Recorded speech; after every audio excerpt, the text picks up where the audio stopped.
Susan Coll is a fixture in the Washington, D.C. area literary community. Her books include The Stager, a New York Times and Chicago Tribune editor's choice, and Acceptance, which was made into a television film movie starring the hilarious Joan Cusack. Bookish People is her latest publication. It's her 6th novel.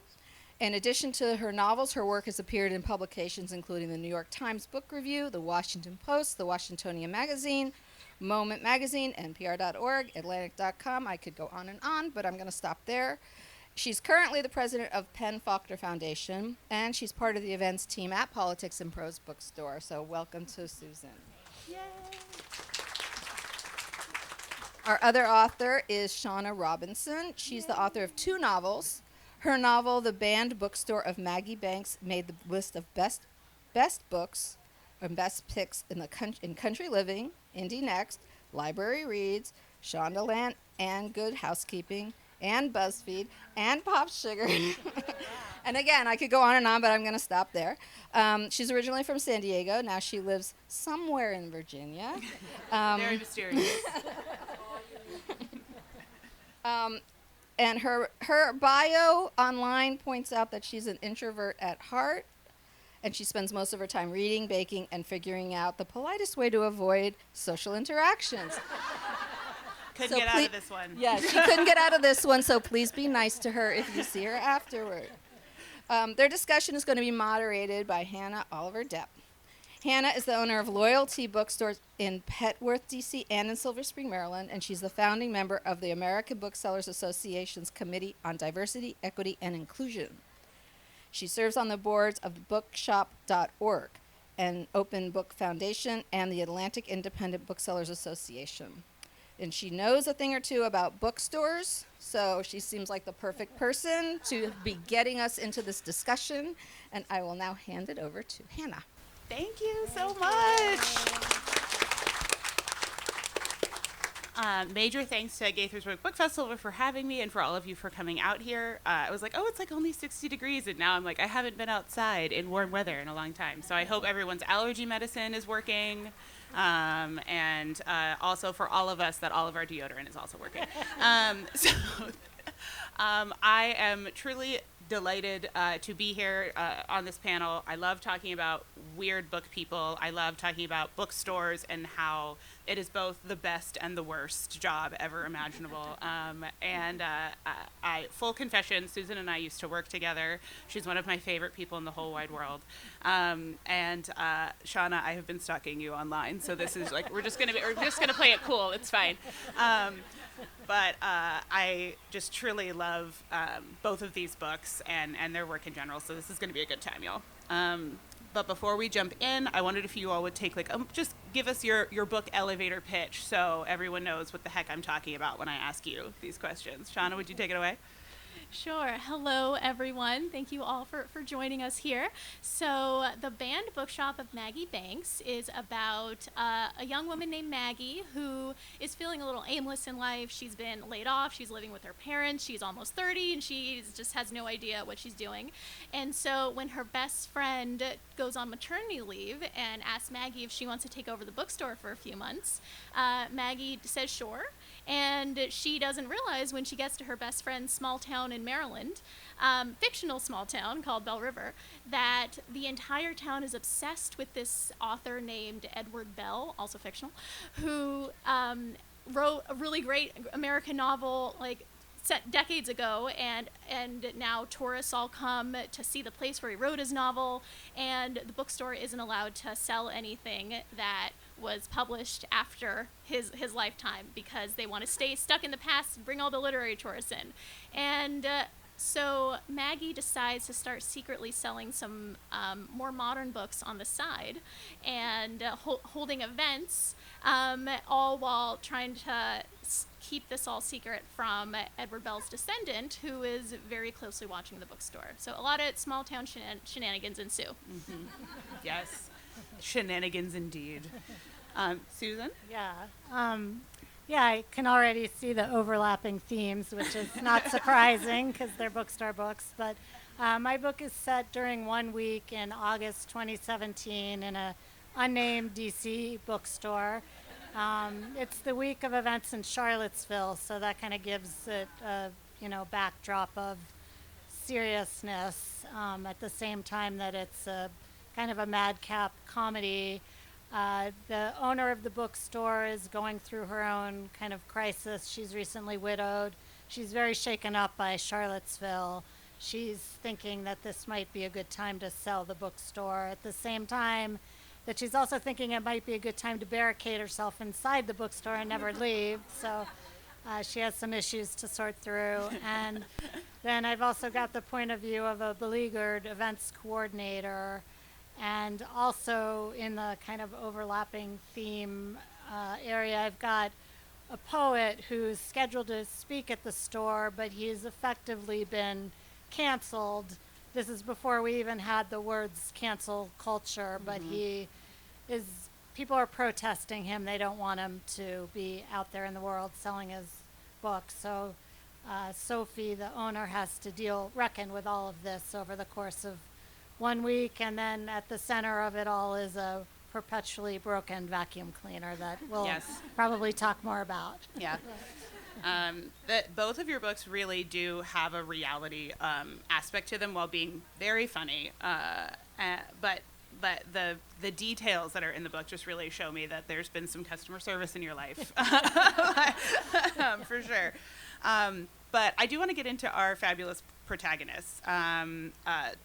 Sophie, who owns an unnamed bookstore in DC, and she's so burnt out, but like not in the way maybe we see where somebody's just tired or whatever. She's really having this kind of like existential crisis, and she doesn't know whether to lean further into quite literally staying inside the bookstore forever or to extricate herself.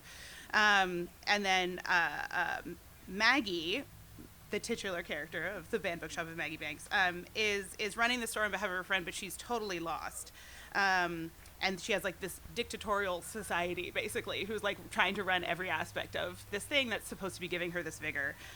These characters have to let go and get through a lot of preconceived notions that they have about themselves, that the people who love their bookstores have about themselves, right? And they've their identities are tied to their bookstores. So why is a bookshop the perfect setting for reinvention and discovery? And did you start out with the bookstore or the character to get through something? Yeah. Okay. Well, so first of all, I have to say to you, so Hannah sent us these questions beforehand, and I was reviewing them, and I told my husband, these questions are smarter than I am. Like, That's why I'm having you go first. I really hope I have an answer that's smart. You have an answer that's true. That's all that matters. Yeah. So I love the way that you kind of tied these themes together, and I hope that my answer does your question justice. But I'll start with the easy part. So definitely the bookstore came first, as opposed to the character. Like, I love books set in bookstores. I think a lot of us do. It's just the place where books are sold and people who love books gather.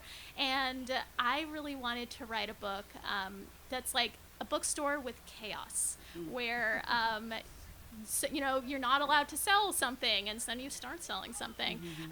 And it was a little bit inspired by this bookstore in San Francisco called the Booksmith, that would have these monthly what they called like literary erotic fan fiction events, where every month they would just pick a different book and then have 6 writers write like a charged scene about the characters from that book, and then everyone would get together and those scenes would be read aloud, and there would be like snacks and booze and laughs, and it was just a lot of fun, and it just kind of taught me like the power of community that bookstores have. And Maggie was my own, not my own, but its own journey, because I was like, well, obviously I need to have a character. And so I thought it would be fun to have a character who doesn't like reading at the start. And so Maggie, like, all these people are making literary references, and Maggie's like, who's Miss Havisham? Oh, is that a friend of yours? And, oh, Pemberley, did you go there? Is that a university?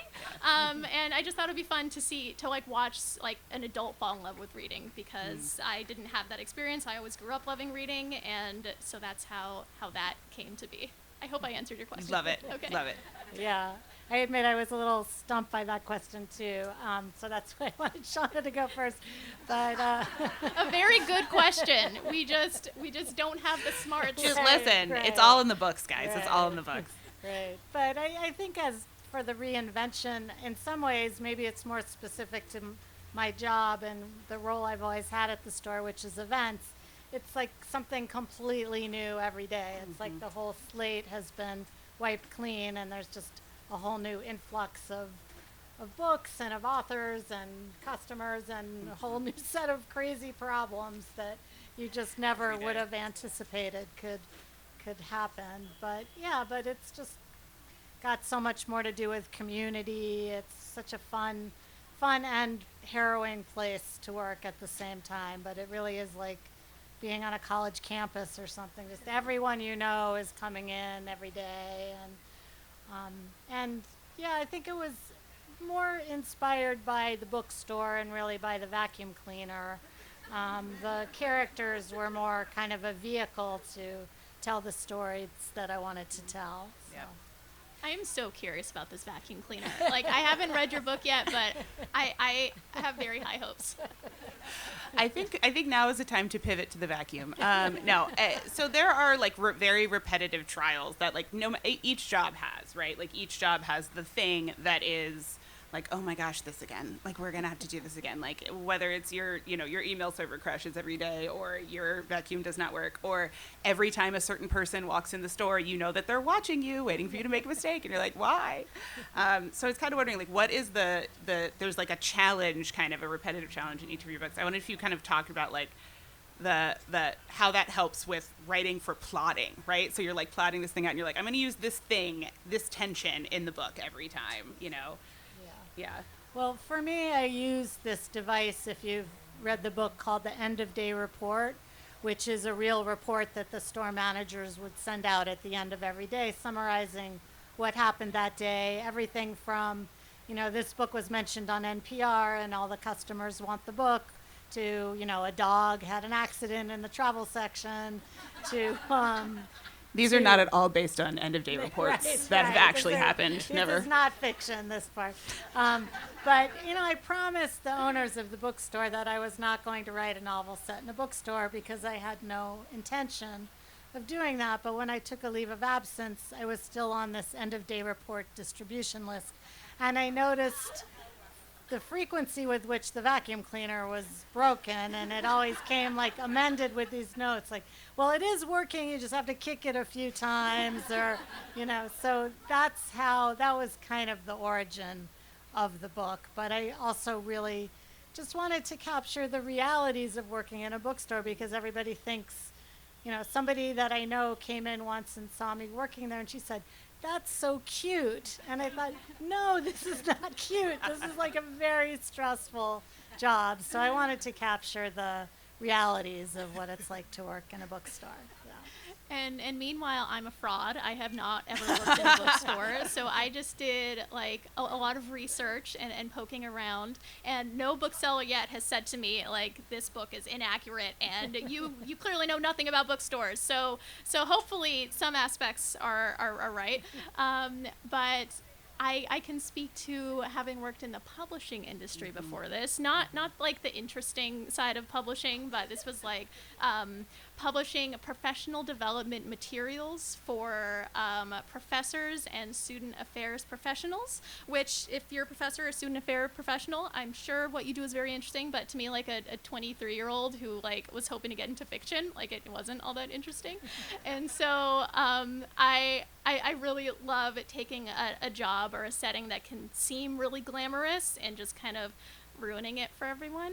I honestly, I loved that. And so with this book, I kind of like, with all my bookstore research, I was like, okay, I think of bookstores as this magical place. Like, now let's ruin it.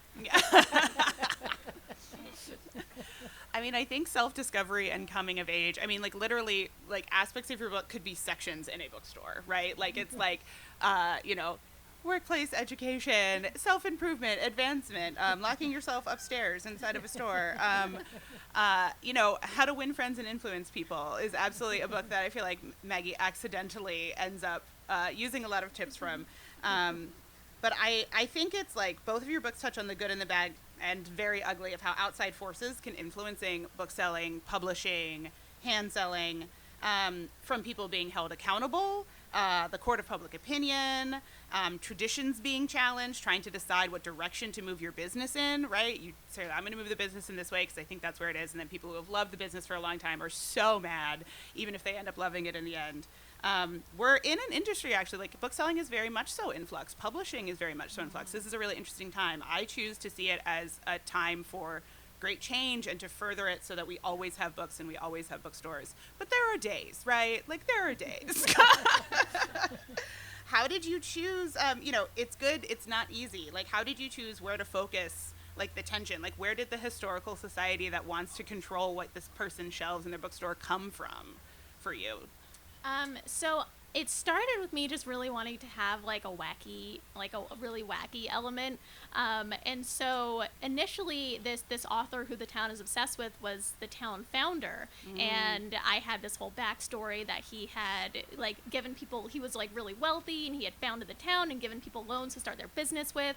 But if they wanted the loan, they had to like ascribed by his like silly rules that were just based on his preferences. And so initially the bookstore was based on all these rules, like, oh, we can't sell novels by authors with pen names because that promotes lying and he hates lying, and just really weird stuff like that. But then when I turned in this draft to my editor, she was like, okay, but what if we wrote a book that made a little bit more sense, though? And I was like, okay.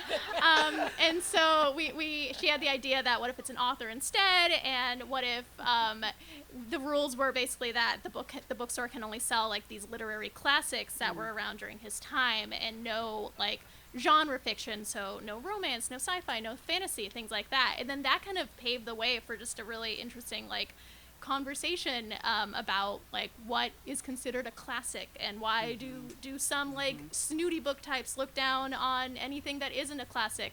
I used to be one of those snooty book types, and I'm now reformed. And so I just think with bookstores there's just a lot of interesting tensions and opportunities for discussion and kind of around like what is a good book, and how come if we just say we like a book and people may still judge us for liking certain books. And so it's definitely about like some people certainly open their minds throughout the course of the book, and also just kind of stop caring what other people say. And so that was fun to explore, and a little bit paralleled my own reading journey in a way too. Yeah, I was curious if you had also gone through that transition, because there's a lot of like the implicit bias of the book industry becomes explicit in this town, which is like part of the fun, where they're like, oh my God, no, it can't, it's after 1850, absolutely not, and but then like, okay, well, what does that mean? Like, who gets to read then, and who gets to see themselves in books? Like, it's very limited. But I also was thinking about, if it's your own journey, then what did you kind of like grow up reading versus like, I think a lot of people found like a genre that spoke to them during the pandemic, where we all just needed to be like comforted and find some joy, right? So whether that was romance, whether that was reading fantasy for the first time since you were a kid, or something like that. I was kind of wondering if you would talk about where your reading journey is. Yes, okay, I can break this up into 3 phases. So first, as a kid, I was reading, kids literature, middle grade, young adult. I loved it. And then I got older and was an adult, and I was like, oh, I guess I now have to read adult books because adults can't read young adult now, I guess. And then I was also majoring in English, and so then I was reading all the classic literature, and, Jane Austen and Charles Dickens and Arthur Conan Doyle. And kind of like enjoying it, but also kind of like looking over at like the fun genres and the young adult, being like, sure, it'd be cool to read you, but no, I'm a serious English major.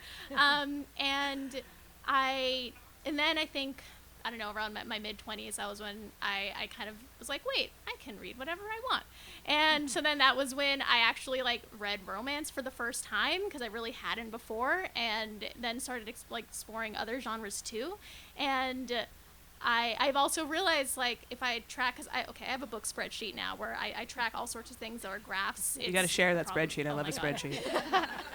But it's interesting because if I track, like, the types of books I was reading, like, I don't know, 10 years ago versus the types of books I'm reading now in terms of both genre and diversity. Like, when I was just reading the literary classics, there was no diversity because it was all books by, like, old dead white men. And now that I've started reading more contemporary and more modern literature, it's, like, so much more diversity. And it was just kind of like for the first time realizing, wait, you know, even as a kid when I was reading young adult, I didn't read many, if any, books by, like, or about black kids. And so it's amazing to go back now as an adult and just kind of see myself in all this literature. Yeah, I love that. I always, whenever I read like a kid's book where like someone looks like us in it, I'm like, oh my god, I'm healing my inner child. Yes. That's why I'm reading the middle grade novel. That's why. That's totally why. I do think both of your books have what I call in my like fantasy bookstore. I own a bookstore and I don't do this. So just reality versus fantasy. It's a tension in life, guys. But you know, would be like there are no sections, because if you were to ask me, I'm like, this book belongs in 12 sections, but you have one room. You can't put something in 12 different places, right? But both of your books defy genre category very easily, right? Like there's, you know, kind of the first category is fiction, and then you're like, okay, well wait, maybe your book is, there's some serious trials happening. There's like, people are having some problems, but it's also hilarious. And your book, they've given it the rom-com cover, but it's not really a romance, right? And so I was curious about how, you know, when book publishing gets a hold of your book at that part in the process, right? And it's like, okay, well, how are we going to get people to pick it up, right? How are we going to get people to read it? Versus like, does that enter into your writing process? Are you like, how are you able to block that out or not block that out? I mean, the genre trouble. Yeah. I mean, when I first went to work at the bookstore, the genre title on the main new fiction shelf drove me crazy. I lobbied to get rid of it, but it's still there. Because it is troubling the way you need to put your book in a certain box, but it's how publishing works, so I understand that. As for the cover, I thought I'd written this very dark comedy, and it came out with this like very cheerful, happy it's cover. yellow. And I've seen some readers complain online, like, wait, this is about Charlottesville is in this book, but at the same time, I mean, my publisher has been great, and they are very marketing savvy, and they've done an amazing job with this book. So I kind of trust them to, you know, I've tried over the years to push back on a few different covers, and I've said, you know, this looks like a cover only a woman would read, and they're like, only women buy fiction anyway, so we don't really care. So I've just learned you can only push back so much, because if they aren't behind the cover and then the book doesn't do well, it's your fault for not liking the cover. So try to go with the flow a little. Oof. Yeah. The truth. The truth. Yeah. And like coming from publishing where I'm on the other side and I'm sending an author their cover, and like the context that I'm not putting in the email is very much like, you will like this cover. Right. We know more than you, and we have picked it.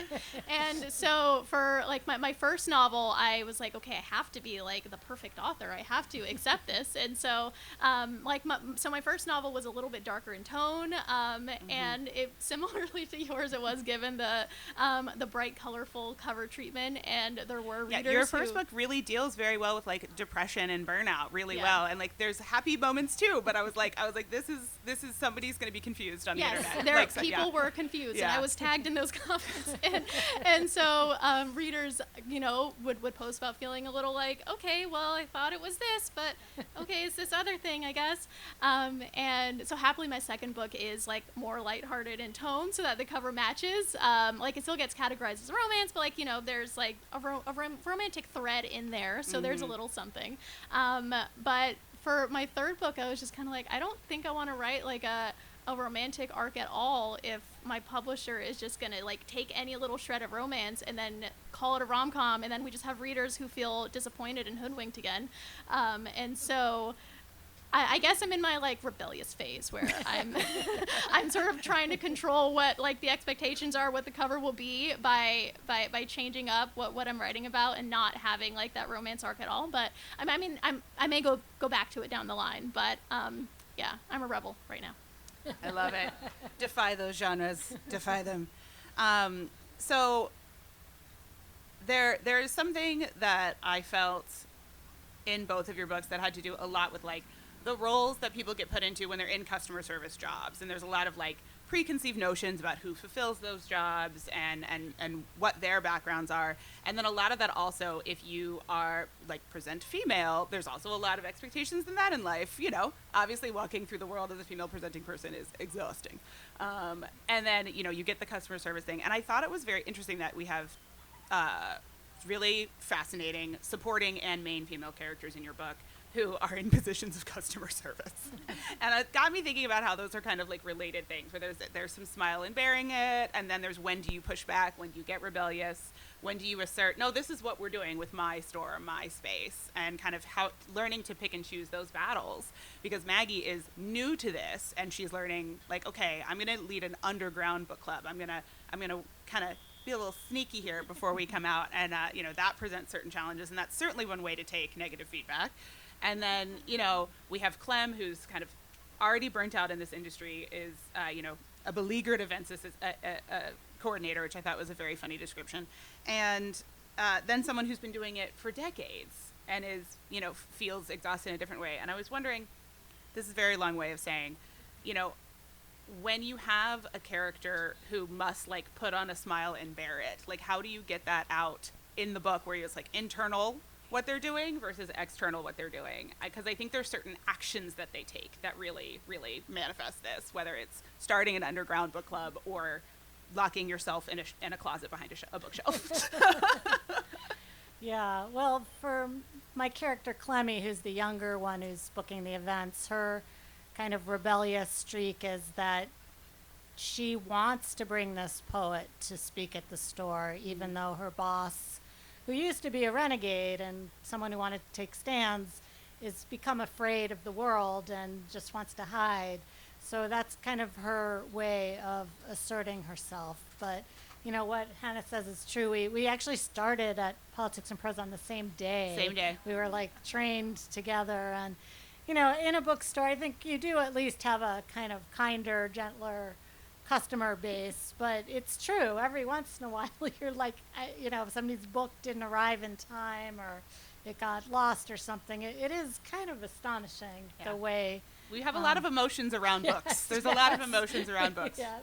I remember you posting on Twitter, like, there is no such thing as a book emergency. I say that like once a week, and people look at me like I'm insane. I'm like, you don't understand. Yeah, right. No lives this is a mantra. Right.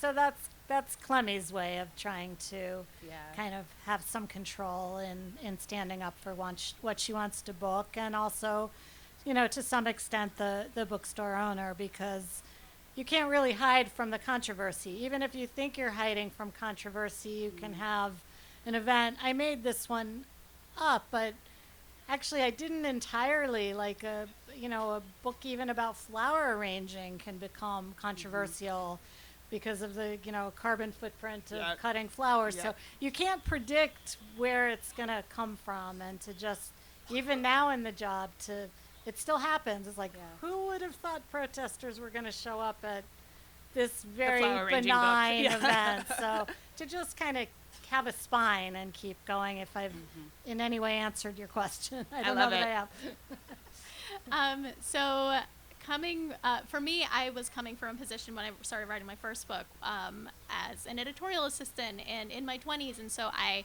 was used to kind of not being in a position of power, and that definitely translated into the characters I wrote for my first book and my second book. But it's kind of changed depending on like the character. So for my first book, the character was a lot like snarkier, and so if she was like in customer service mode at a conference selling books, doing something she didn't want to do, she would be perfectly pleasant to other people, but then we would get her internal monologue of just like, oh my god, I hate this, I'm so tired, I want to go to sleep. But for Maggie in the banned bookshop of Maggie Banks, she is a lot like more cheerful, and so more amused by everything. And so she's in this bookstore and she's like reciting this spiel about Edward Bell, this great author who she doesn't care about, and she just thinking like, how can I make this fun, like how can I make this silly? And so she starts like talking in his voice, or just thinking about like making jokes to herself and making jokes about him. I mean, I would love to have Maggie's attitude when I'm doing something I don't want to do. But yeah, I think that's how my characters kind of maintain their own sense of self while dealing with this customer servicey, not being in a position of power thing that they don't really want to do. Yeah. All right. So we've talked about the vacuum cleaner, but we haven't talked about Kurt Vonnegut Jr., the tortoise. You're one of my favorite books of yours has a deranged bunny that may or may not be there, Susan. And then this has Kurt Vonnegut. Are you just running around endangering animals? Like, what's the deal?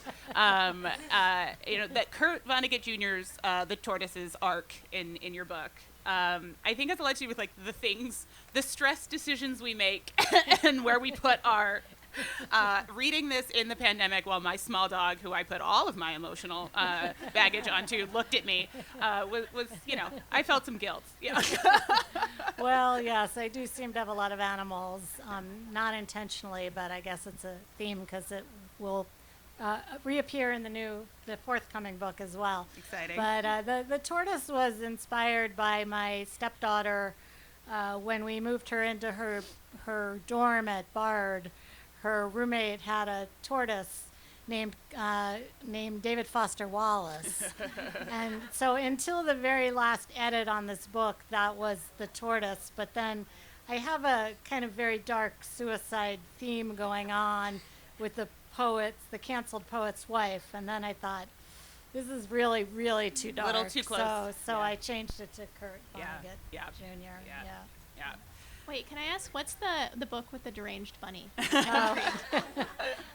called The Stager, and I think Hannah's being a little unfair. He's not deranged. He is maybe Maybe the person, the receiver of the bunny is more deranged than the bunny. Right. He might have been a little loopy. And It's a bunny!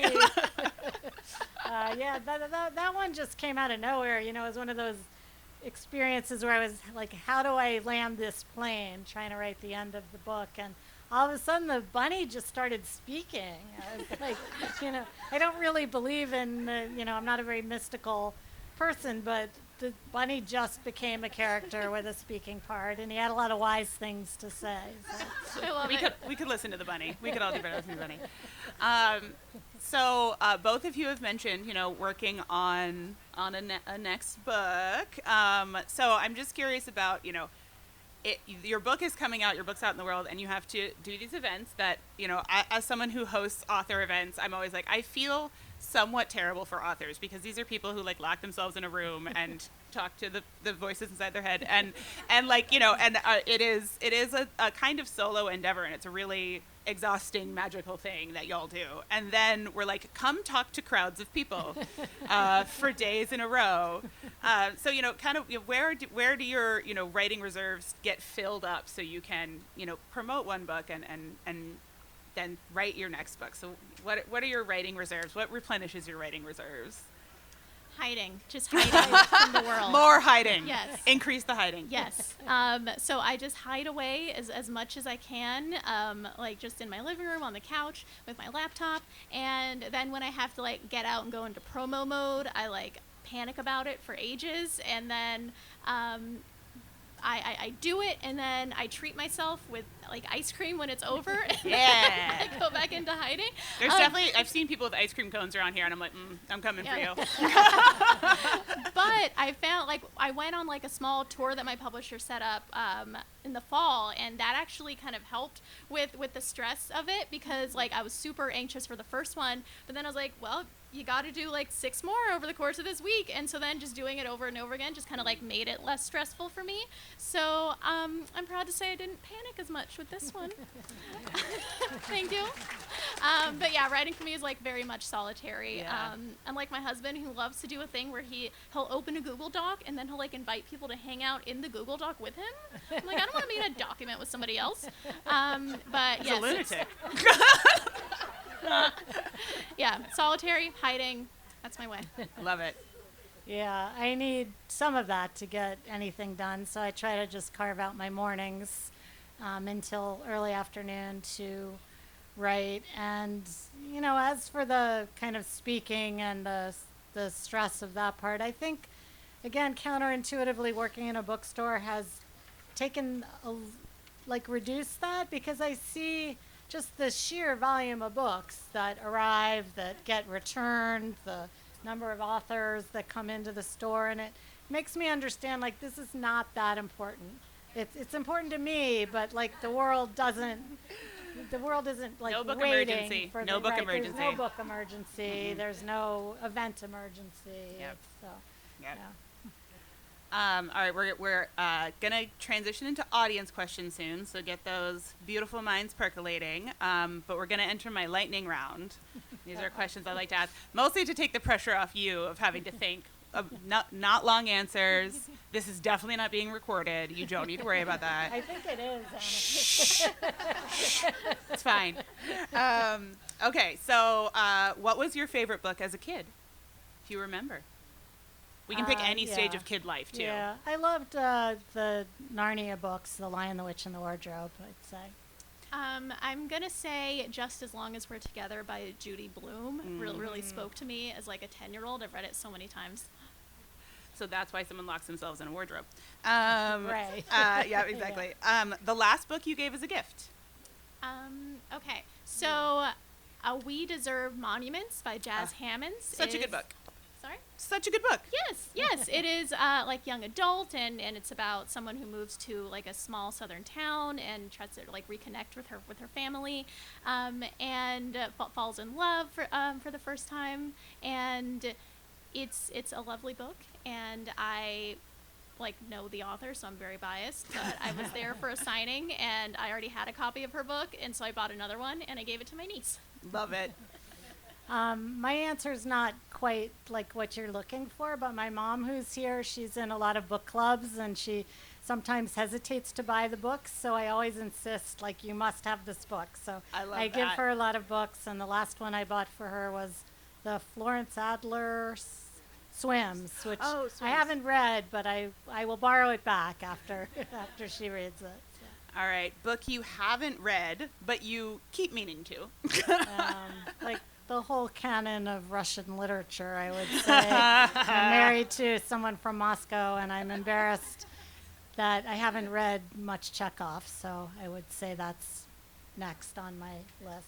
'Cause I have books that like I look at on my shelf every day, and I swear they're mocking me. They're like, "Okay, you still haven't read us? That's cute." Oh God, there's so many. There's so many books that I've bought and that I haven't read. Okay. I'm judged by this question too. I just want you to know. Okay. I will go with this book because it's in my head right now because it's on my coffee table and has been for like 3 months. The Final Girls Survival Club. Something like that. I bought it because I was in a reading slump and I was like, ooh, this is like a fun thriller. I want to buy it, and I don't know. Then I just abandoned it.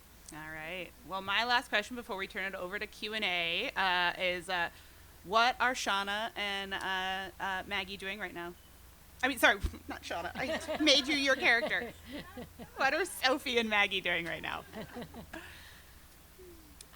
I believe so. Maggie, she was only supposed to be in Belle River, Maryland for like a few months, and she's supposed to go back to California. But I think she ends up staying in Belle River and just making like a home for herself and doing like all the like event things that she loves doing at the bookstore, and probably annoying a lot of literary snobs still in the process with her incessant questions and jokes, and yeah, having a good time in Maryland. I love that.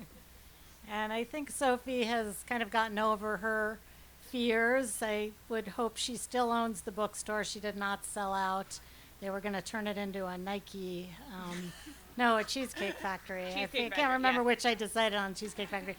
She did not sell it, but she has relinquished control. She was kind of a control freak, so she's letting others do more management. And she, even though it wasn't really a romance, she met a lovely age-appropriate man, and I believe that they are still happily together. So boot up. That is awesome. I'm glad to know that our fantasies for these characters align. My alternate universe I've made for them is approved by the authors, y'all. We did it. All right, so we have a little bit of time for audience questions. I think you just shoot your hand up. Oh, I love it. All right, black tank top. So I am definitely one of those people that always reaches for the book on the shelf. That's like the bookshop at the corner of Yeah. the library of or whatever. And I liked it so much I wrote it.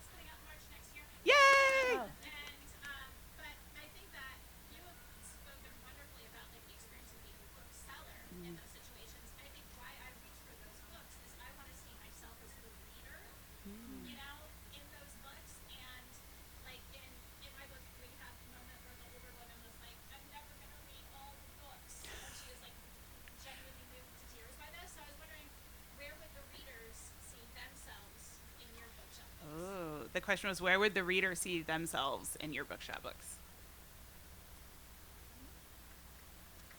Yeah, I think I hope that they see themselves there. They are in there as customers who, come in loving books and just having heard, they're very intelligent readers and, listening to the radio and reading the papers and coming in for those books that they've just learned about and coming to the events. And I think it's an embrace of customers in this book. I don't think there's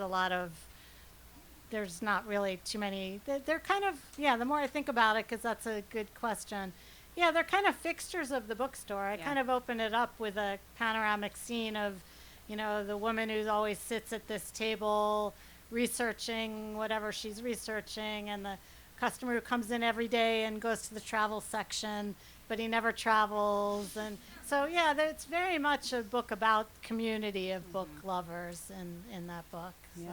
Yeah, and I think I have the same answer, that community, because Maggie, when she's creating these underground events, the community starts to get bigger with each one, and so the first one is just a few people who show up, but then, the next week Maggie is surprised to see, more people are coming to this bookstore that no one ever goes to. Oh my goodness, and it's because these readers have been here, and then they are starting to really love the environment, and so then more and more people keep showing up for these events, and so it's definitely, as Susan said, the community of people who just, the regulars, the repeat customers, who the bookseller knows by name. I think that's where the readers would see themselves. Nice. Awesome. Yes. Susan, all of you have bookstores. I was in lockdown the day of the comic, shooting, and I thought that was the greatest thing, to be locked into a bookstore. And I was sort of hoping that we wouldn't get out all night, What could be better? But is that a plot line that is in your head ever, or is it? I haven't read the book yet. Yeah, Being the locked in a question bookstore. has to do with the Comet ping pong shooting, and that's just on the same block as the bookstore where I work. And that presented a kind of tricky plot point for me, because I didn't really want to bring any grief on this bookstore, and I was very nervous writing. That's part of why it's unnamed. I just didn't want to bring any extra.